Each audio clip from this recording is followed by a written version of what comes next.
गर्मियों की छुट्टियों के बाद आज स्कूल में पहला दिन था। सब तलबा और तालिबात खुश और पुरजोश दिखाई दे रहे थे।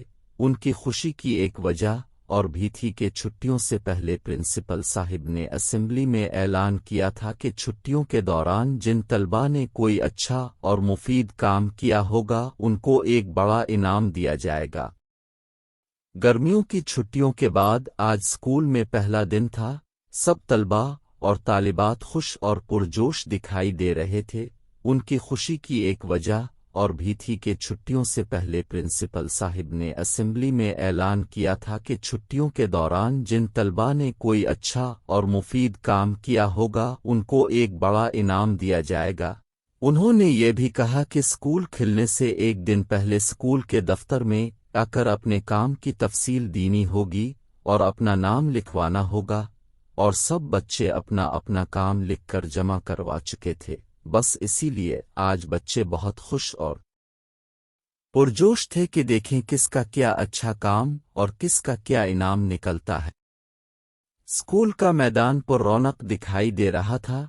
हर तरफ धूप फैली हुई थी। एक कोने में असातिज़ा की स्टेज नुमा नशिस्तें थीं, जिसके दरमियान में प्रिंसिपल साहिब तशरीफ फरमा थे। जैसे ही वो डाइस पर आए, तलबा और तालिबात ने ज़ोर ज़ोर से तालियां बजाना शुरू कर दीं। वो सब मुंतज़िर थे कि अब प्रिंसिपल साहिब इनाम पाने वालों के नामों का ऐलान और काम की तफसील बताएंगे, क्योंकि ये बात राज में थी कि किसने क्या अच्छा काम किया है। प्रिंसिपल साहिब ने पहले इनाम का हकदार लारैब कामरान को करार दिया। लारैब कामरान तालियों की गूंज में स्टेज पर पहुंची। प्रिंसिपल साहिब ने लारैब से कहा कि वो अपने अच्छे काम की तफसील खुद डाइस पर आकर बताए।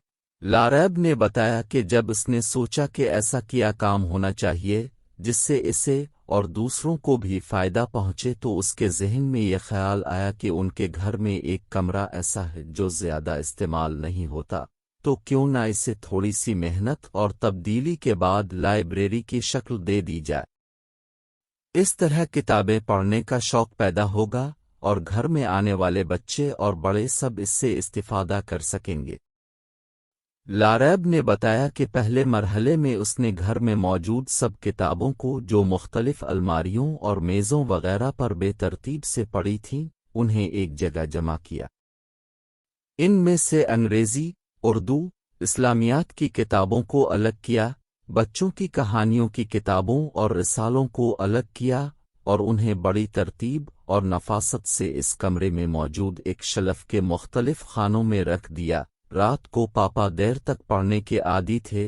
जब उन्होंने अंग्रेज़ी अदब की किताब को ढूंढा तो वो उन्हें शेल्फ के इस खाने में रखी मिल गई जिसके ऊपर यानी इंग्लिश बक्स का निशान लगा हुआ था।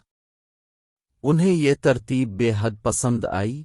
उन्हें जब ये मालूम हुआ कि ये लारैब की तजवीज़ है और वो एक लाइब्रेरी बनाना चाहती है, तो उन्होंने इसकी मदद की और एक बिग शॉप पर जाकर पुरानी किताबें जो सस्ते दामों में मिल रही थीं लेकिन अहम और दिलचस्प मौज़ूआत पर मुश्तमिल थीं खरीद लें, और फिर लारैब ने उन्हें भी अलमारियों और शेल्फ पर नंबर वाइज तरतीब से लगा दिया।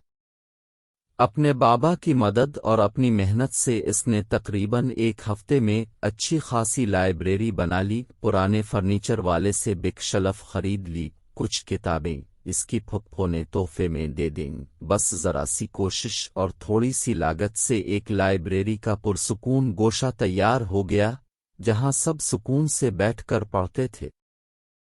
लारैब के पड़ोस से भी बच्चे कहानियों की किताबें और रिसाले पढ़ने के लिए आने लगे।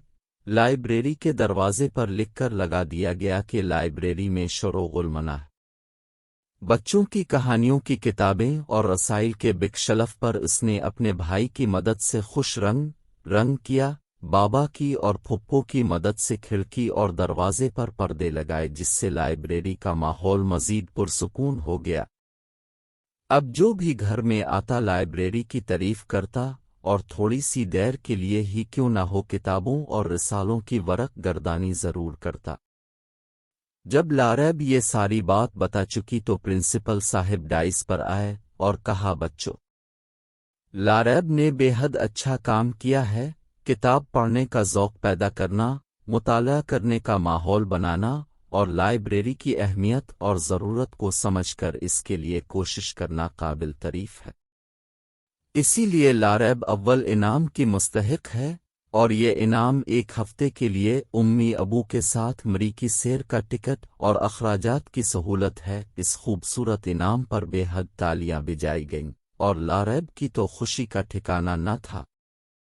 دوسرے انعام کے لیے دانیال کا نام پکارا گیا۔ دانیال بھی تالیوں کی گونج میں سٹیج پر آیا اور پرنسپل کی ہدایت پر اچھے کام کی تفصیل کچھ یوں بیان کی کہ میں نے سوچا کہ اگرچہ ہمارا گھر زیادہ بڑا نہیں ہے، لیکن صحن میں اتنی جگہ موجود ہے کہ ایک کیاری بنائی جا سکے۔ میں نے اپنے بابا سے ضد کی اور انہیں منایا کہ آپ اپنی مصروفیت میں سے تھوڑا سا وقت نکالیں اور میری مدد کریں۔ میرے اصرار پر بابا مان گئے اور ایک مزدور کے ذریعے صحن کے ایک حصے کا پکا فرش الفا کے اڑ دیا، جس میں نے ایک حصے میں پودے اور دوسرے حصے میں سبزیوں کی پنیری لگائی۔ سبزیوں کی پنیری لگانے کے لیے میں نے باقاعدہ معلومات لے کہ کیسے اور کس طرح سبزیاں آگان چاہیے، کیسے پانی دینا چاہیے اور کیسے کھاد وغیرہ ڈالنا چاہیے اور کیا احتیاط ضروری ہوتی ہیں۔ ان تمام معلومات کے بعد ان پر عمل کرنے سے میری کیاری میں گلاب کا پودا کافی بڑا ہو گیا ہے، اور انشاءاللہ سبزیاں بھی الفاگ آئیں گی۔ میں نے اپنے کزنس اور دوستوں کو بھی اس بارے میں بتایا، اور میرے کہنے پر کئی دوستوں نے اپنے گھروں میں پودے لگائے، اور ہم سب دوست مل کر ماحول کو خوشگوار بنانے کی کوشش کر رہے ہیں اور لوگوں کو اس کی اہمیت سمجھا رہے ہیں۔ دانیال کو اس کی کارکردگی پر دوسرا انعام دیا گیا، جو ایک قیمتی کلائی پر باندھنے والی گھڑی تھی، جسے پا کر وہ بہت خوش ہوا۔ تیسرے انعام کی حقدار ایبیا ٹھہری۔ اس نے بتایا کہ وہ اپنے محلے اور گلیوں میں کوڑا کرکٹ پھینکنے والوں سے بچوں کی ٹیم کے ساتھ جا کر درخواست کی کہ اپنے گھر کا کوڑا کرکٹ گلی میں نہ پھینکیں۔ اپنے محلے اور شہر اور ملک کو صاف رکھنا چاہیے۔ اب آپ چاہے کسی پارک میں جائیں، بس میں سفر کریں یا اپنے گھر میں ہوں، گندگی نہ پھیلائیں۔ خالی جوس کے ڈبے، چپس وغیرہ کے کاغذ کچرے دان میں ڈالیں تاکہ ہمارا شمار تہذیب یافتہ لوگوں میں ہو اور ہم ایک صاف ستھری قوم کہلائیں۔ ایبیا کو کتابوں کا سیٹ اور قیمتی قلم کا انعام ملا۔ باقی بچوں کو بھی سرٹیفکیٹ دیے گئے۔ بچے اس حوصلہ افزائی پر بے حد خوش تھے اور ان میں اچھے کام کرنے کا جوش و ولولہ پیدا ہو گیا تھا۔ اس کے بعد پرنسپل صاحب نے تقریر کی اور اس میں کہا کہ ہر وہ کام کہ جس سے اپنی ذات کے علاوہ دوسروں کو فائدہ پہنچے اور معاشرے میں اچھائی کا فروغ ہو، اعلیٰ اقدار کا فروغ ہو، قابل تحسین ہے، اور ہم سب کو اس کے لیے کوشش کرنی چاہیے۔